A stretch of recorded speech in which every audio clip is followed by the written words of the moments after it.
Allahu Akbar, Allahu Akbar, Allahu Akbar, Allahu Akbar, Allahu Akbar, Allahu Akbar,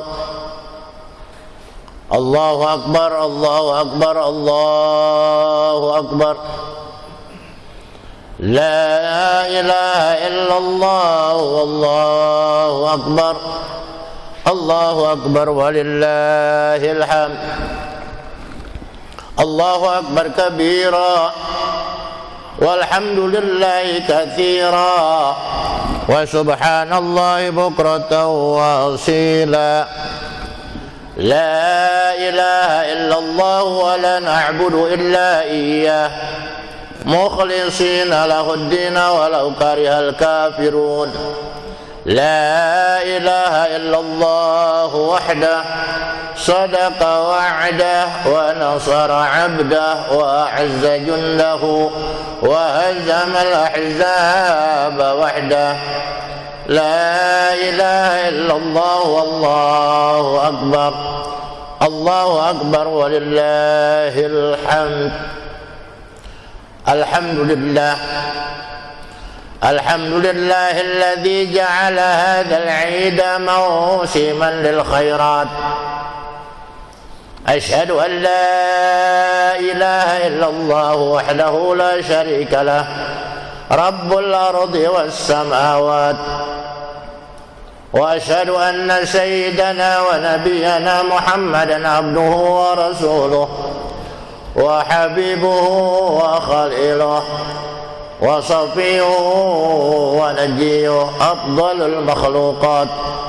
Allahumma fasalli wa sallim wa barik wa syarrif wa karrim wa azim ala habibina wa syafi'ina wa maulana Muhammad wa ala alihi wa ashabihi al-anjumiz zahirat.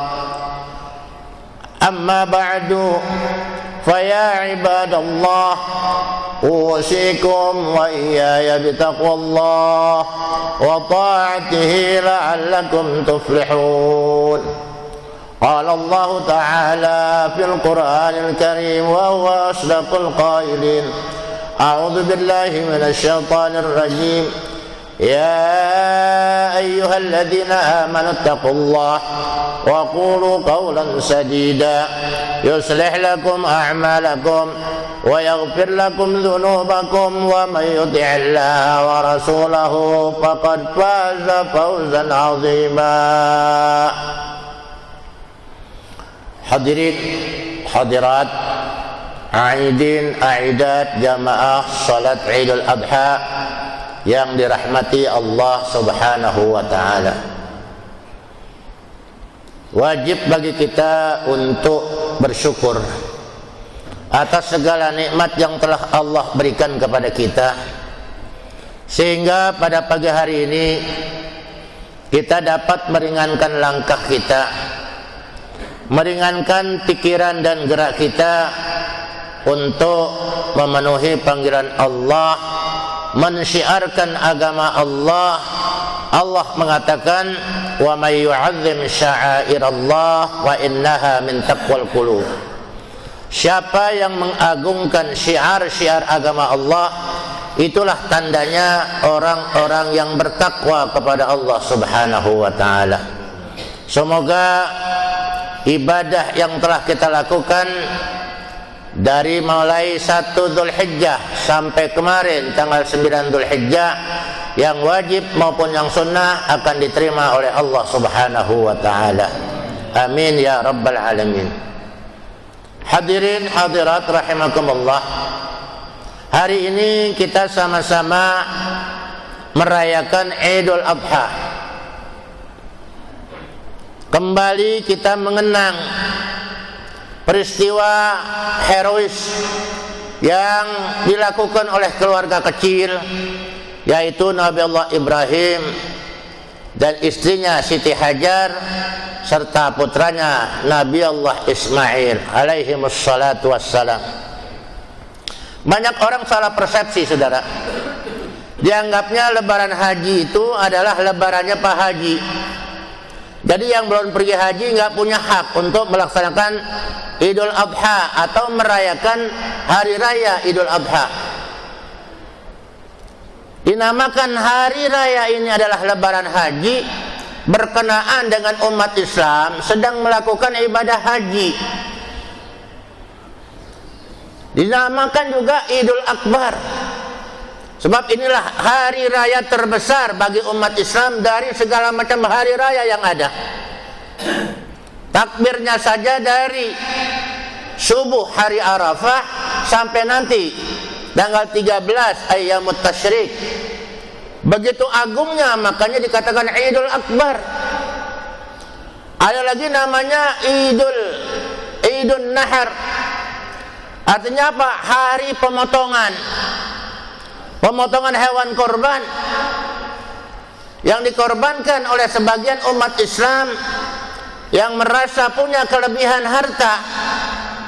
Sebab apabila seorang muslim diberikan kelebihan harta oleh Allah Subhanahu wa taala pada Dzulhijjah ini, namun mereka tidak mau mengorbankan sebagian hartanya dengan ditandai pemotongan hewan, maka orang ini diancam oleh Nabi, fala taqrabanna musallana, jangan deket-deketin musalla kami, jangan deketin tempat sujud kami.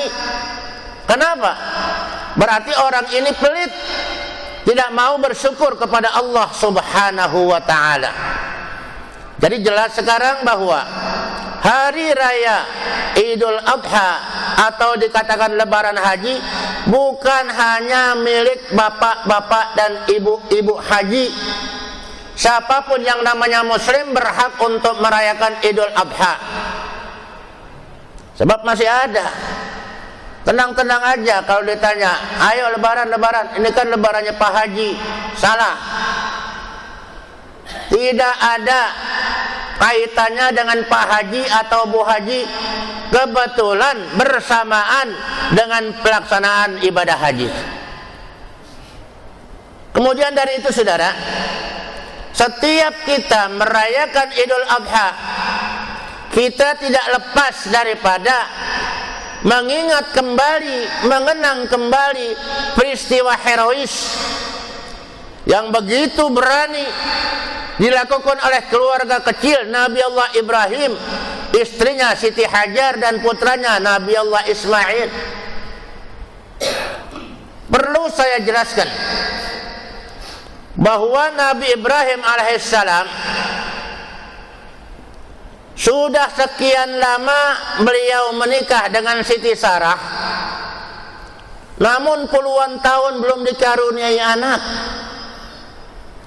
Akhirnya dalam usia 85 tahun, istrinya Siti Sarah mengizinkan Nabi Allah Ibrahim untuk menikah kembali. Ini jarang dilakukan oleh perempuan-perempuan kita. Kalau kita umur 85 tahun mau kawin lagi, apa?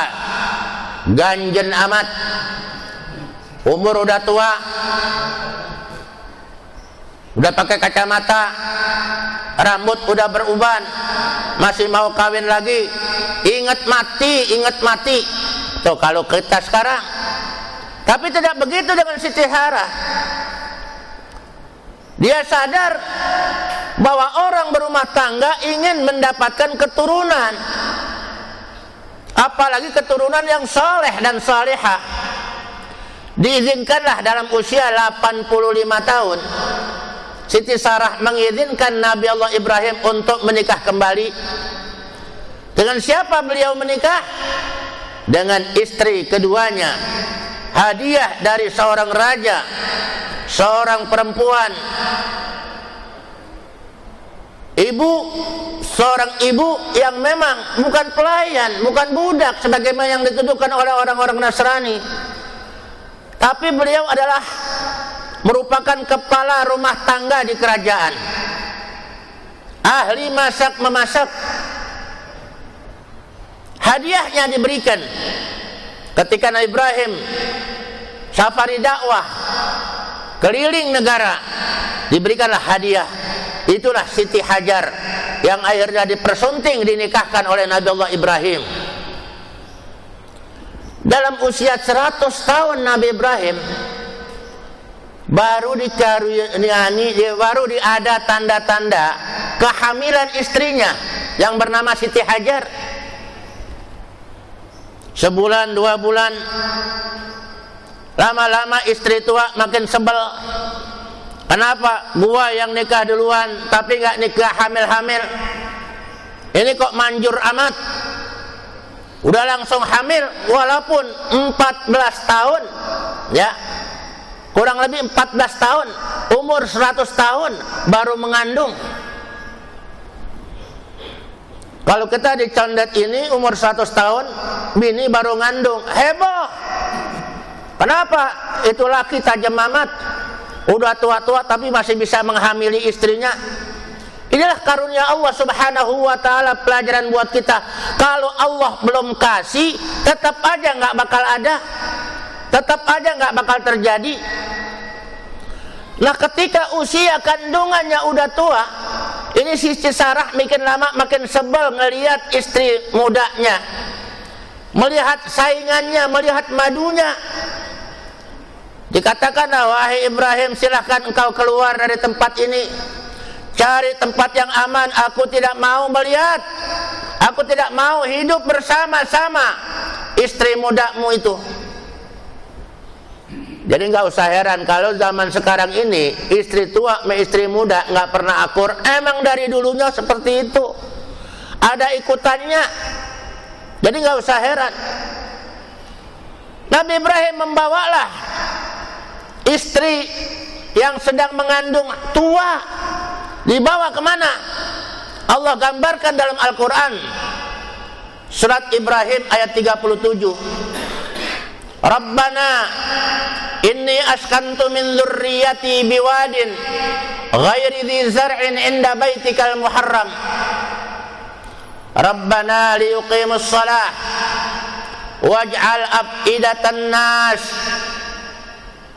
waj'al af'idatan minan nasi tahwi ilaihim warzuqhum minas thamarat la'allahum tashkurun. Perhatikan saudara, Nabi Ibrahim menggambarkan dalam ungkapannya itu, Rabbana inni askantu min dzurriyyati biwadin ghairi dzi zar'in inda baitikal muharram. Wahai Rabb kami tinggalkan sebagian keturunan kami di satu lembah yang tandus, tidak ada tanaman, tidak ada perkebunan, tidak ada air, tanah yang gersang. Di sanalah Siti Hajar yang sedang mengandung tua dibawa oleh Nabi Allah Ibrahim. Seraya Ibrahim mengatakan, Rabbana liyuqimus shalah. Tujuannya kami taruh di tempat ini adalah agar mereka dapat mendirikan salat. Waj'al af'idatan minan nas tahwi ilaihim. Jadikan sebagian hati manusia cenderung untuk nengok mereka, cenderung untuk mendekati mereka, cenderung untuk mengenang sejarah-sejarah mereka di masa lalu. Warzuqhum minas thamarat, berikan mereka rezeki dari buah-buahan, la'allahum yashkurun, agar mereka pandai bersyukur atas nikmat yang Allah berikan. Tempat yang tandus, saudara, bukan tempat yang enak. Istri hamil tua, tidak ada air, tidak ada tanaman.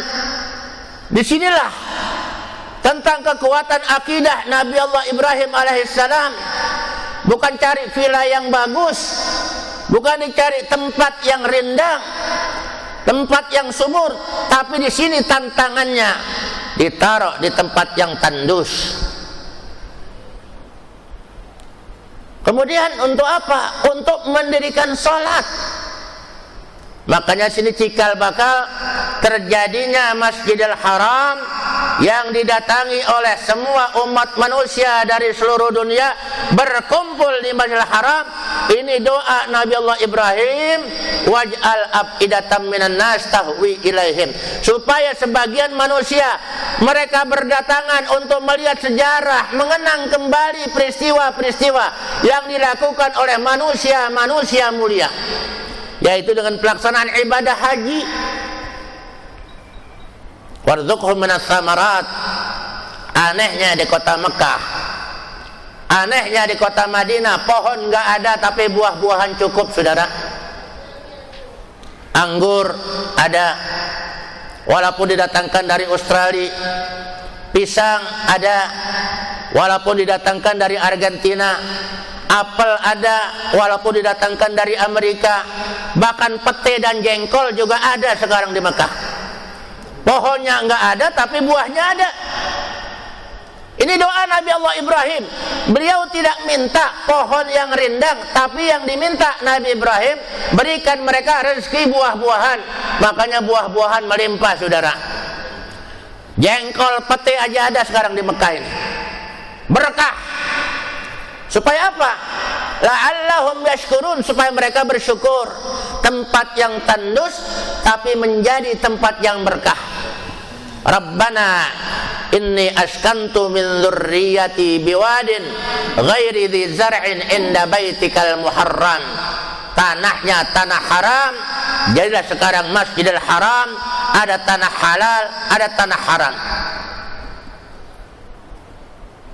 Nabi Ibrahim setelah menara anaknya di situ di lembah yang tandus, beliau kembali lagi ke Palestina menjumpai istri tuanya. Karena takut diancam istri tua, lo boleh nganterin tapi jangan turun dari kendaraan. Ya, makanya begitu taruh tinggal, nggak turun dari kendaraan. Jujur Nabi Ibrahim takut sama istrinya. Jadi kalau sekarang bapak takut sama istri, udah wajar. Nabi Ibrahim aja takut sama istrinya, Pak. Ya, udah wajar diancam. Awas kalau turun dari kendaraan. Nggak turun dari kendaraan, habis ditaruh balik lagi ke Palestina. Lama-lama kandungan makin tua, kandungan makin tua. Terlahirlah daripada Nabi Ismail alaihissalam dari rahim Siti Hajar. Sudah lahir di tempat yang tandus, tidak ada air. Bayangkan orang habis melahirkan haus, mesti bersih-bersih, mesti cuci-cuci. Darah yang keluar dari rahim ketika mengiringi keluarnya sang cabang bayi, tentunya belepotan nama darah. Saking sigapnya, diberikan tenaga yang khusus pada Siti Hajar, beliau mondar-mandir mencari air.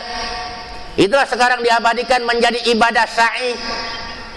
Jalan-jalan kecil, kadang-kadang lari. Begitu dulu Siti Hajar mencari air, mondar-mandir dari Bukit Sofa ke Bukit Marwah 7 kali. Ya. Jadi peristiwa haji mengenang perjalanan mereka semuanya. Begitu pas dia balik, Nabi Ismail diletakkan di Hijr Ismail. Karena memang kehausan, tidak ada air, maka tumitnya memukul-mukul pasir, keluarlah air itu. Lari-lari Bukit Sofa, Bukit Marwah, tidak ketemu air, tapi dilihat bahwa di kakinya Nabi Allah Ismail alaihissalam keluar air. Jangan sampai air itu masuk kembali ke pasir, dikumpulkan oleh Siti Hajar. Zummi, kumpul, terus dikorek, makin banyak airnya, itulah jadinya air Zam-Zam. Zummi, kumpul, hei air, kumpul, sampai sekarang air Zam-Zam itu nggak pernah kering, bisa diminum oleh manusia seluruh dunia, dan telah diselidiki berapa meter dalamnya tidak ada yang tahu. Ya, itulah rahasia Allah Subhanahu wa taala. Mengingat kembali kalau kita pergi haji nanti, oh lihat air Zam-Zam, di sini peristiwa Nabi Ismail memukulkan tumitnya ke pasir, keluar air, dikatakan zummi, kumpul. Lama-lama Nabi Ibrahim itu merasa kangen, mau lihat anak gua laki apa perempuan, sempurna apa cacat.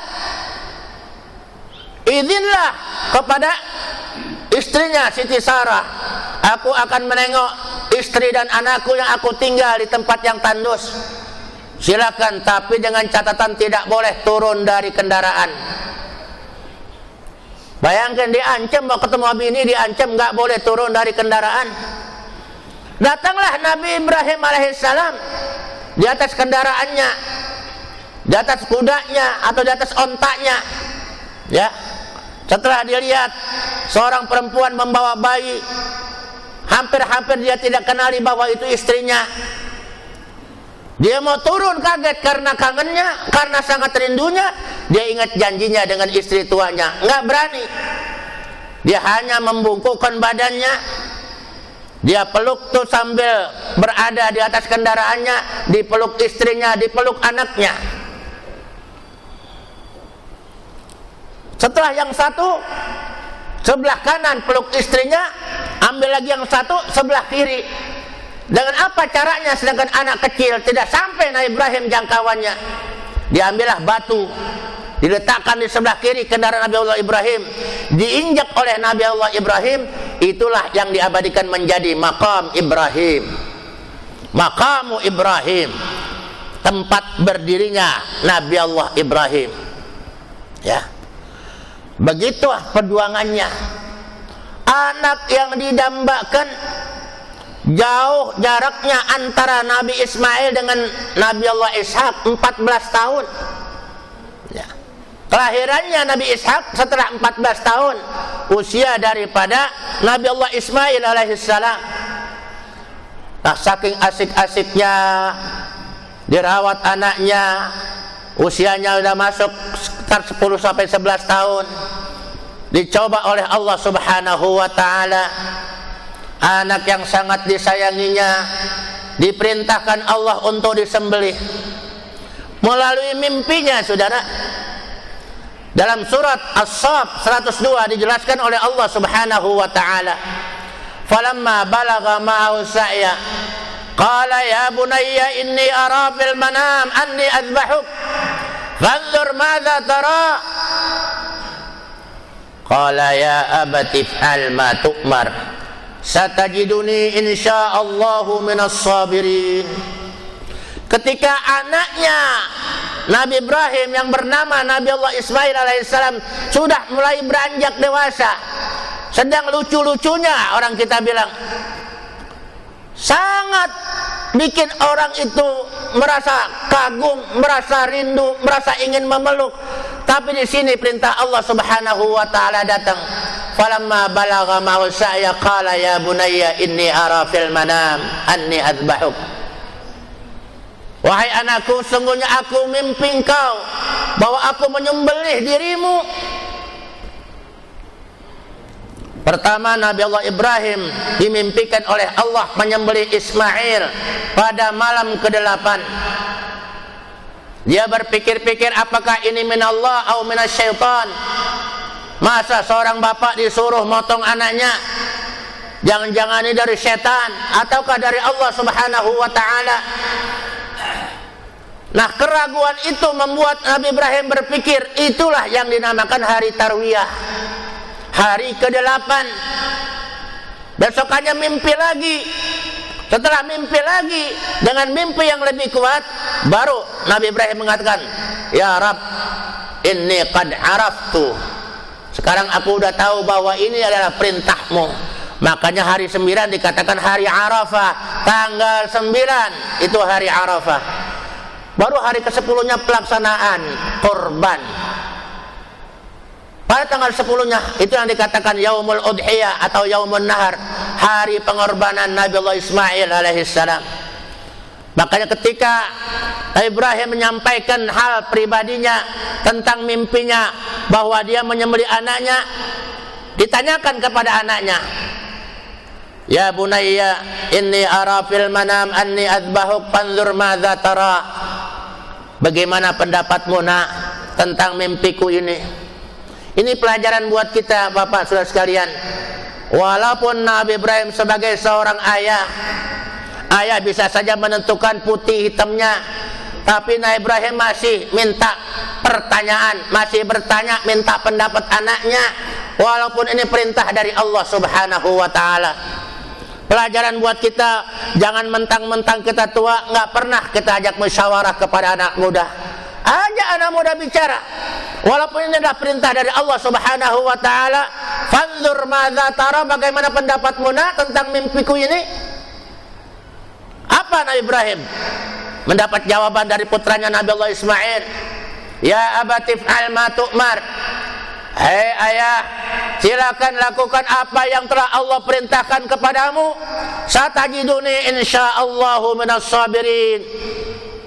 Maka engkau akan mendapati aku termasuk orang-orang yang sabar, mau menerima keputusan Allah Subhanahu wa taala walaupun diriku harus disembelih. Singkat cerita, banyak dialog pertanyaan.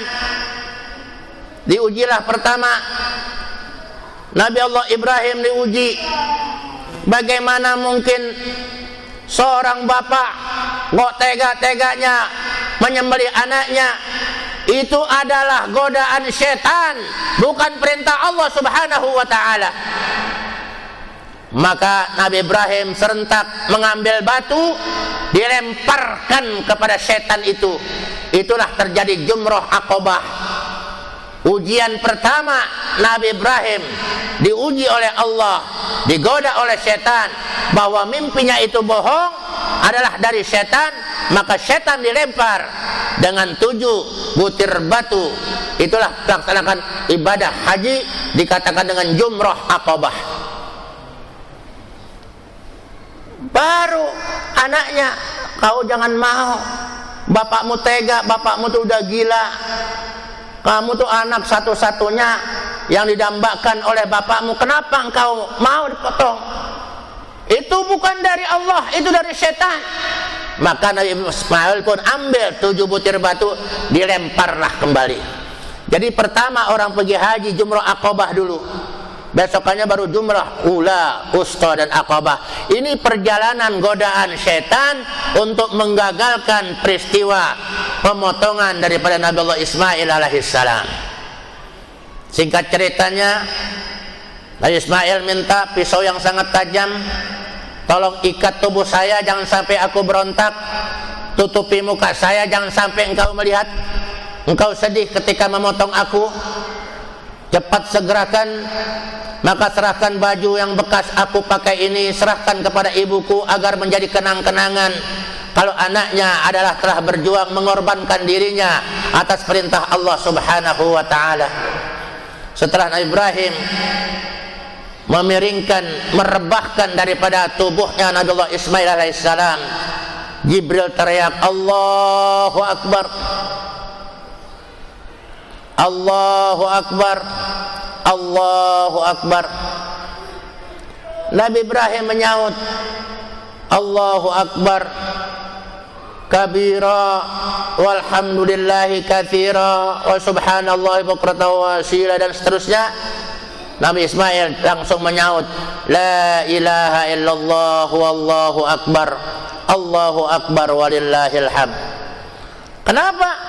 Jibril merasa kagum atas keberanian, ketekatan daripada Nabi Ibrahim alaihissalam yang tega mengorbankan anaknya. Sang ibu juga begitu pasrah karena ini perintah dari Allah Subhanahu wa taala. Sang anak pun demikian, pasrah kepada Allah bahwa ini perintah dari Allah Subhanahu wa taala.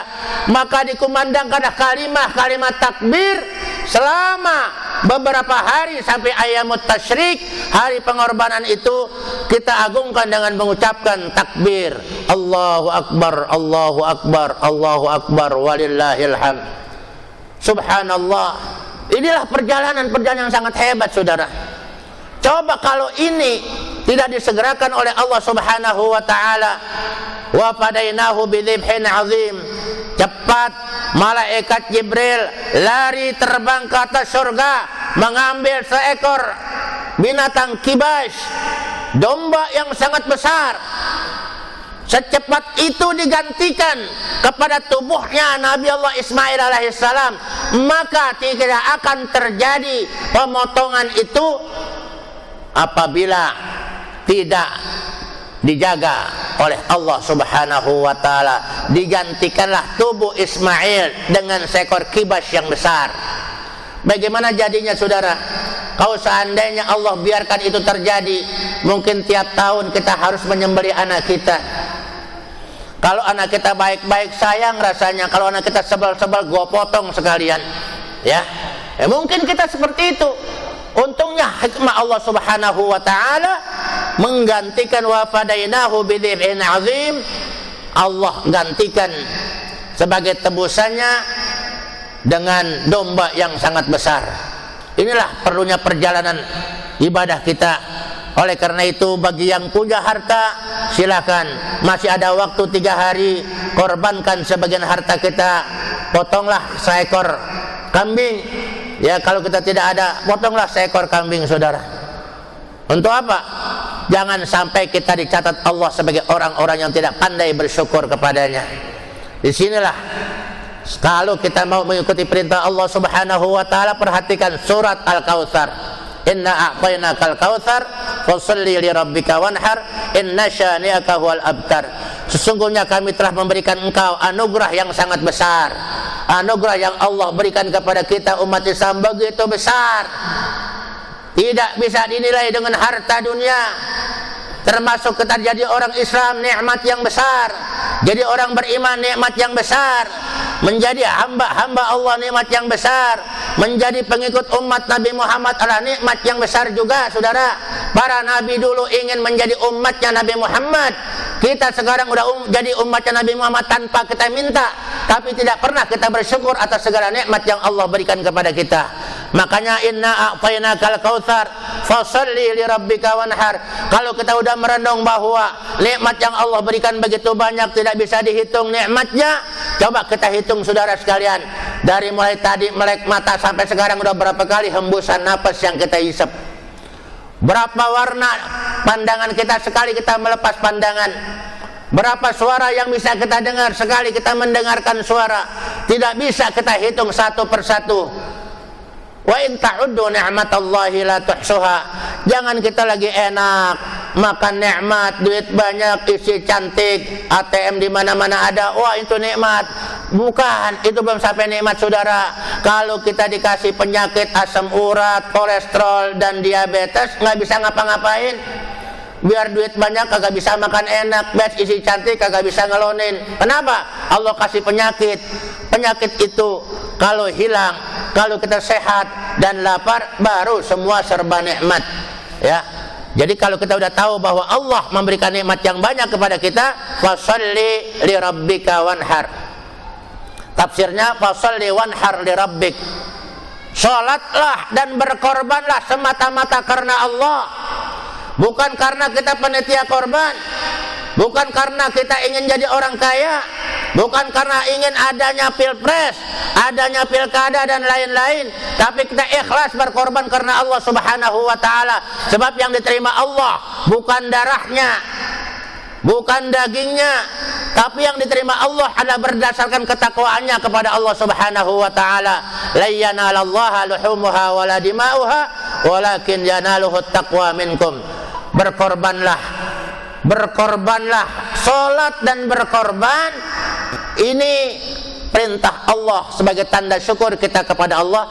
Inna syani'aka huwal abtar. Kalau kita dimusuhi tetangga, kita dimusuhi orang, kita melakukan salat dan berkorban, insyaallah inna syani'aka huwal abtar. Sesungguhnya orang yang memusuhimu itu mereka yang akan mendapatkan kecelakaan dari Allah Subhanahu wa taala. Semoga khutbah yang singkat ini betul-betul akan menggiring diri kita untuk menjadi manusia-manusia yang bertakwa, mau berkorban, dan kita menjadi hamba-hamba Allah yang baik, hamba-hamba Allah yang ikhlas, hamba-hamba Allah yang patuh atas perintah Allah Subhanahu wa taala. Semoga apa yang kita lakukan, baik yang wajib maupun yang sunnah, akan mendapatkan ganjaran pahala dari Allah Subhanahu wa taala. Orang tua kita senantiasa mendapatkan cucuran rahmat dan ampunan di alam kuburnya. Amin ya rabbal alamin. Barakallahu li wa lakum fil Qur'anil azim wa nafa'ani wa iyyakum ma fihi min ayati wa dzikril hakim wa taqabbal minni wa minkum tilawatahu innahu was-sami'ul alim. Aqulu qawli hadza wa astaghfirullahal azim li wa lakum lisal muslimina wal muslimat wal mu'minina wal mu'minat fastaghfiruhu innahu huwal ghafurur rahim.